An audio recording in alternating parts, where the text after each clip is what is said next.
ချိန်ချိန်အငင်းခံရတာတောင်မှဆွဲမလျှော့ခဲ့လို့နိုင်ငံအလှလေးကိုပိုင်ဆိုင်ခဲ့ရတဲ့ရိန်တောင်တင်းတဲ့ခနာကိုနဲ့အမိုက်စားဖျော်ဖြေမှုတွေကိုပြပေးတတ်တဲ့ရိန်ကတောင်ကိုရီးယားရဲ့နာမည်ကြီးတယောက်ဖြစ်တဲ့အသက်ကြီးလာတာတောင်မှအခုချိန်ထိနာမည်ကြီးနေဆဲဖြစ်တဲ့အပြင်အနုပညာရှင်တွေရဲ့စံပြအနုပညာရှင်ဖြစ်နေတဲ့ရိန်ကကလေးနှစ်ယောက်ဖခင်လည်းဖြစ်ပါတယ်။ဒါ့အပြင်ရိန်ကတောင်ကိုရီးယားနိုင်ငံရဲ့အကျော်မော်ဖြစ်တဲ့မင်းသမီးကင်တေဟီရဲ့ခင်ပွန်းလည်းဖြစ်တာကြောင့်သူတို့နှစ်ယောက်ရဲ့အချစ်ဇလန်းကအခုချိန်ထိလူပြောများနေဆဲဖြစ်တဲ့အကြောင်းအရာဖြစ်ပါတယ်ရှင်။ရိန်ကကင်တေဟီကိုပိုင်ဆိုင်နိုင်ဖို့အတွက်အများကြီးစူးစမ်းခဲ့ရတယ်ဆိုတဲ့အကြောင်းကိုအင်တာဗျူးတွေမှာဖြေကြားခဲ့ဖူးပါတယ်။သူတို့နှစ်ယောက်ဘလို့တွေတွေ့ဆုံခဲ့ပြီးဘလို့လက်ထပ်ဖြစ်သွားကြရဲဆိုတာကိုတင်ဆက်ပေးသွားပါမယ်။ကင်တေဟီကနောက်ခံအတိုင်းဝိုင်းချမ်းသာတဲ့အပြင်သူမကိုယ်တိုင်ကလည်းနာမည်ကြီးတက္ကသိုလ်ဖြစ်တဲ့ဆိုးအမျိုးသားတက္ကသိုလ်မှာတက်ရောက်ခဲ့တဲ့သူဖြစ်ပါတယ်။မင်းသမီးဖြစ်လောက်ကင်တဲ့ချိန်မှာလည်းနိုင်ငံအခြေဦးဖြစ်တဲ့အောင်မြင်မှုတွေအများကြီးပိုင်ဆိုင်ခဲ့ပြီးထိပ်တန်းမင်းသမီးတယောက်အနေနဲ့ရပ်တည်နိုင်ခဲ့ပါတယ်။ရိန်ကလည်းပဲအောက်ခြေဘွားကနေတက်လာပြီးတော့ကိုပိုင်ရည်ချင်းတွေနဲ့ဆယ်စုနှစ်တခုရဲ့အောင်မြင်ဆုံးမင်းသားနဲ့အဆိုတော်တယောက်ဖြစ်လာခဲ့တဲ့ရိန်ကအောင်မြင်မှုအထွတ်ထရောက်နေတဲ့ချိန်မှာပဲကင်တေဟီနဲ့စ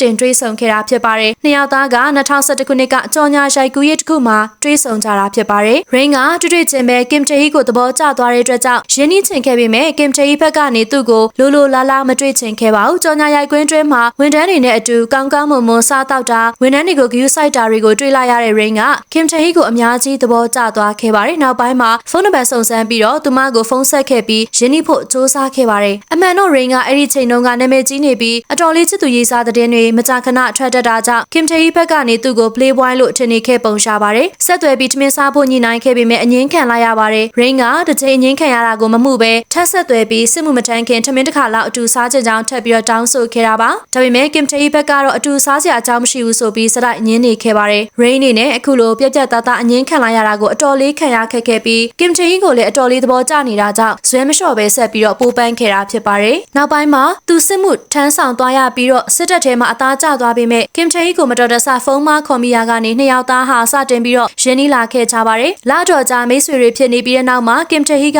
ရိန်ကိုချစ်သူဖြစ်လက်ခံခဲ့ပါတယ်။အင်တာဗျူးတွေမှာရိန်ဖြေပုံရကင်တေဟီကသူ့ကိုမိတ်ဆွေအကန့်နဲ့ပဲအတော်ကြာစောင့်ကြည့်လေ့လာခဲ့တာဖြစ်ပြီးတော့လွယ်ကူနဲ့သူ့ချစ်ကိုမတုံ့ပြန်ခဲ့ဘူးလို့သိရပါတယ်။ဒါပြရိန်ကစစ်မှုထမ်းနေတော့အားလက်ချိန်ရတာနဲ့တခြားသူတွေလိုမျိုးတငယ်ချင်းတွေကိုသွားတွေ့တာမျိုးမလုပ်ပဲကင်တေဟီနဲ့ပဲတွေ့ခွင့်ရအောင်စူးစမ်းခဲ့တယ်လို့ဆိုပါတယ်။နှစ်ယောက်သားကချစ်သူဖြစ်ပြီးတဲ့နောက်2013ဇန်နဝါရီလ1ရက်နေ့မှာတော့နာမည်ကြီးတွေရဲ့ dating သတင်းတွေကိုဖော်ပြခဲ့တဲ့ Dispatch ကနေပြီးတော့သူတို့အတွဲကိုဖော်ထုတ်လိုက်ပါတယ်။ပရိသတ်တွေကနှစ်ယောက်သားရဲ့ကြော်ညာကလေးကလိုက်ဖက်လို့သဘောတူနေကြတာကြောင့်ဒီတွဲလေးကလူတို့ရဲ့အားပေးမှုကိုအများကြီးရခဲ့တာပါ။အထူးသဖြင့်ကင်တေဟီကတောင်ကိုရီးယားနိုင်ငံရဲ့ရတနာလူမျိုးလေးသတ်မှတ်ခံရတာကြောင့်ရိန်ကိုအတော်လေးပရိသတ်တွေကအားပေးခဲ့ကြတယ်။နှစ်ဖက်ပရိသတ်တော်များအားပေးခဲ့တဲ့ဒီတွဲလေးကရိန်စစ်မှုထမ်းပြန်လာပြီးနောက်မှာလည်းဆက်ပြီးတော့လက်တွဲမြဲခဲ့ကြပါတယ်။9နှစ်ကြာလက်တွဲပြီးနောက်မှာတော့နှစ်ယောက်သားကလက်ထပ်ဖို့ဆုံးဖြတ်ခဲ့ကြပြီး2019ခုနှစ်မှာရင်းနှီးတဲ့မိတ်ဆွေတည်တဲ့နဲ့ပဲမင်္ဂလာဆောင်ခဲ့ကြပါတော့တယ်။မင်္ဂလာဆောင်ကလည်းနှစ်ယောက်သားဟာကိုပိုင်ဘဝကိုအတော်လေးလျှို့ဝှက်ပြီးတော့ကိုကြီးကိုတာအကြောင်းအရာတွေကိုထုတ်ပြတာမျိုးမရှိခဲ့ပါဘူး။နှစ်ယောက်ကြားမှာမကြာခဏလန်ခွဲကြတဲ့ကောလာဟလာတွေပြဿနာတွေထွက်ပေါ်ခဲ့ပေမဲ့အချိန်တိုင်းမှာရိန်ကသူ့မိမကိုဘလောက်ထိချစ်နေသေးကြောင်းအမြဲပြောလေးရှိရသူတယောက်ပါ။လက်ရှိချိန်မှာသမီးလေးနှစ်ယောက်ကိုပိုင်ဆိုင်ထားပြီးတော့သမီးလေးတွေရဲ့မျက်နှာကိုတော့လူတို့ဘို့ချပြထားခြင်းမရှိသေးပါဘူးရှင်။ရိန်ကတော့9ချိန်တိအငင်းခံခဲ့ရတာတောင်ဇွဲမလျှော့ခဲ့လို့အလှလေးကင်တေဟီကိုပိုင်ဆိုင်ခဲ့ရတယ်လို့ခက်ခဲပိုင်ဆိုင်ရတဲ့မိန်းမဖြစ်သူကိုလည်းအခုချိန်ထိအများကြီးချစ်ပေးပြီးဂရုစိုက်ပေးနေတဲ့ခင်မွန်ကောင်းပဲဖြစ်ပါရဲ့ရှင်။